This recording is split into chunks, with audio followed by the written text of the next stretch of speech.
أعوذ بالله من الشيطان الرجيم بسم الله الرحمن الرحيم والصلاة والسلام على رسول الله وعلى آله وصحبه وموالاه. Amma ba'd, respected brothers and sisters in Islam, we welcome you to another fresh edition. With me to discuss in this important program is Brother Ibrahim Muhammad Bello. Brother, Assalamu alaikum wa rahmatullahi wa barakatuh. Wa alaikum assalam wa rahmatullahi wa barakatuh. Interestingly, today we shall be looking into the series from the stories of the Holy Qur'an. Like we used to say, stories are given in the Holy Qur'an for us to ponder, for us to derive lessons, for us to have scenarios where we can work towards our life and make our life better. We shall today be looking at Quran 31, that is Quran chapter 31, verses 12 to 13. Precisely, we shall be looking at admonitions from Luqman. To begin with, I will invite Brother Ibrahim Muhammad Bello to give a preamble. Why is it that we have taken a style of taking stories of the Holy Quran and not really stories of the Prophet from the Holy Quran? Assalamu alaikum wa rahmatullahi wa barakatuh, our respected viewers once again. Wa alaikum assalam wa rahmatullahi. Yes, like it has been said earlier, more than half of the Quran relate its lessons in form of stories. Why? Because stories are meant to be remembered. Stories make it easier for one to remember. Stories are meant to teach lessons, they are meant to ponder over. And in stories, what is abstract becomes pictorial in our memory. And that's why in many instances Allah drew our attention in the Quran. Allah will say, فَقَصُصِ الْقَصَصَ لَعَلَّهُمْ يَتَفَكَّرُونَ. Relate the stories, perhaps they might ponder over it, they might reflect. When Allah perished Fir'aun, and Allah says, Inna fi dhalika la'ibaratan liman yakhsha.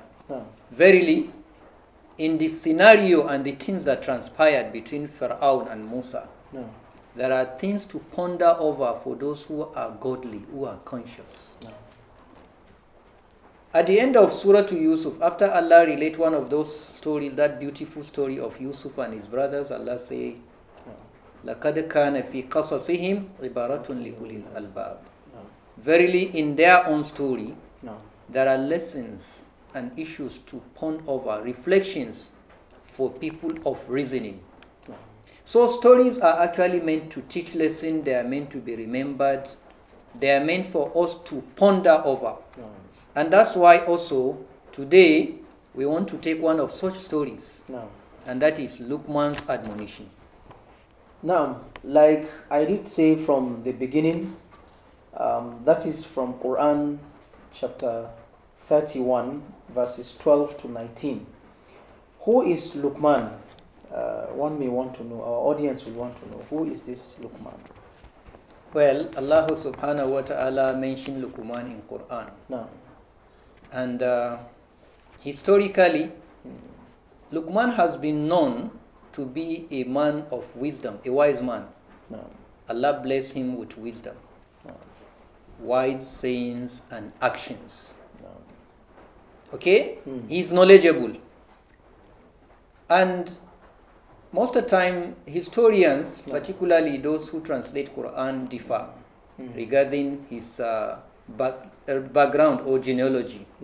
But basically, he lived during the time of Prophet Dawood. That is undisputed. They went to say whether he's a prophet or not. But majority of scholars, like Abdullah ibn Abbas and others, Sahaba, say he's a wise man, he is not a prophet. Not a prophet, no. Ibn Kathir, after bringing all the variant opinions of scholars, says his name is Luqman bin Anka'u bin Sadun. That is his name.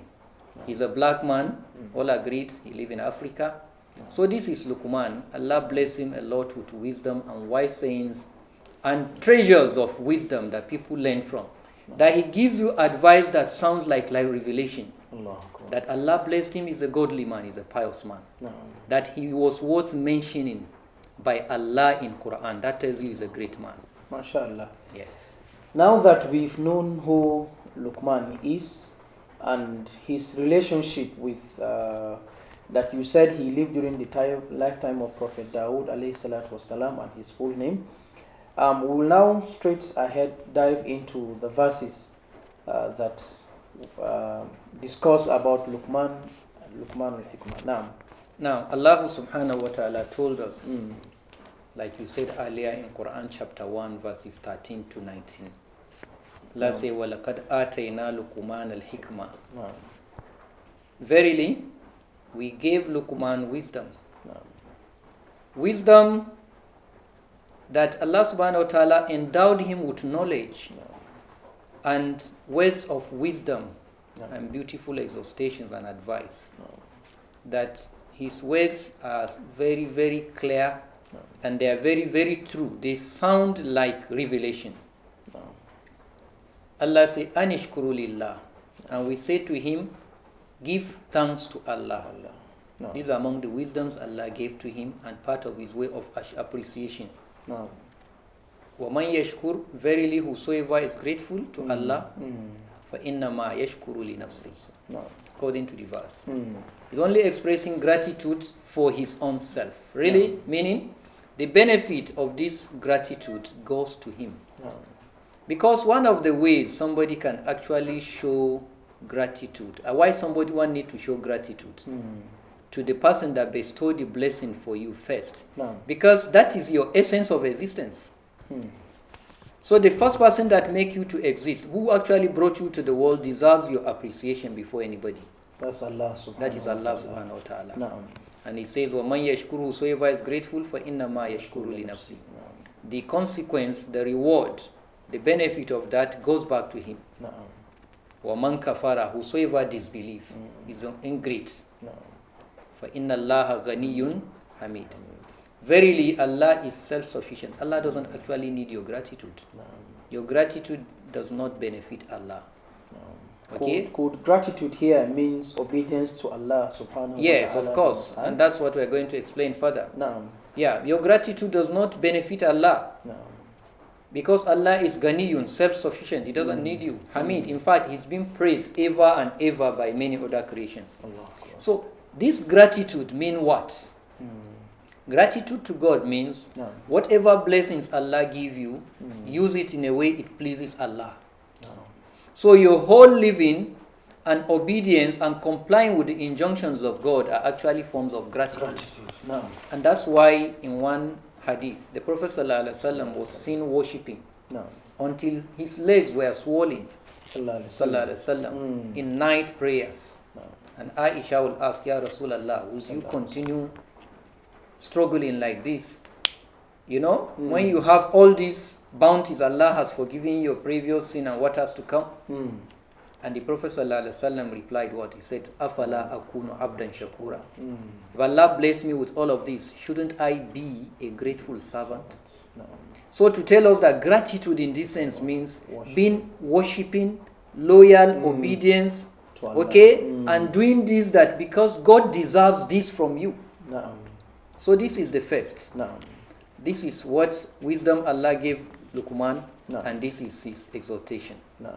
Now, apart from being gratitude to Allah subhanahu wa ta'ala in terms of worshipping him as he is expected, what other thing can we derive from the admonitions of Luqman? Yes, basically the admonition is he admonished his son, who then was not a believer. He was a mushrik, a polytheist. So, and this is how he admonished his son. Allah says, وَإِذْ قَالَ لُقْمَانُ لِبْنِهِ وَهُوَ يَعِظُهُ. And mention among the gratitudes Luqman say, a way of expressing gratitude to God was when he admonished his son. While ya'izuhu, he was preaching to him. No. He was admonishing him. He said, Ya bunayya, oh my dear son. No. That is the appropriate way to say it in English. No. Because in Arabic we do tasgir. No. Tasgir is a way of showing there are different ways. Sometimes we do tasgir to show that something is small. But texts actually show that Luqman's son was actually not a kid. No. But the word no. But ya bunayya here will mean tasgir ishfaq, to show love. No. So ya bunayya, oh my dear son, la tushrik billah. No. Don't associate partner with Allah. Inna shirka, verily associating partner with Allah, la zulmun azim, is a grievous iniquity. Why? Because God is the essence of your existence. Since God is the essence of your existence, you need to show him that gratitude. You need to give him what he deserves. And one of the things that Allah subhanahu wa ta'ala deserves first is tawheed. Allah, well, that is worshipping him alone. Basically, you can see that, as we're going to see later, Luqman's admonition cover entirely 4 different areas. Aqidah, belief, unity of God. Then ibadah. That then if you know this God is the only one that deserves to be worshipped, then you worship him alone. Then your relationship with other people. And what are the etiquettes of you as a person to be a disciplined person? All is enshrined in this admonition. So he said to his son, Inna shirka la zulmun azim. Verily associating partner with Allah is a grievous iniquity. Reports had it that he, the son and the wife, were pagans earlier on. But he continued preaching to them using wisdom until all of them come to accept Islam. Thank you very much, Brother Ibrahim Muhammad Bello. Viewers and listeners, if you are just joining us, we've been discussing the admonitions of Luqman as we have it in Quran chapter 31, verses 12 to 19. We've been able to see who is Luqman al-Hikmah, and we are just about taking 1 or 2 about his admonitions to his son. We shall be going for a brief timeout, and inshallah, when we return, we shall continue with the verses, inshallah.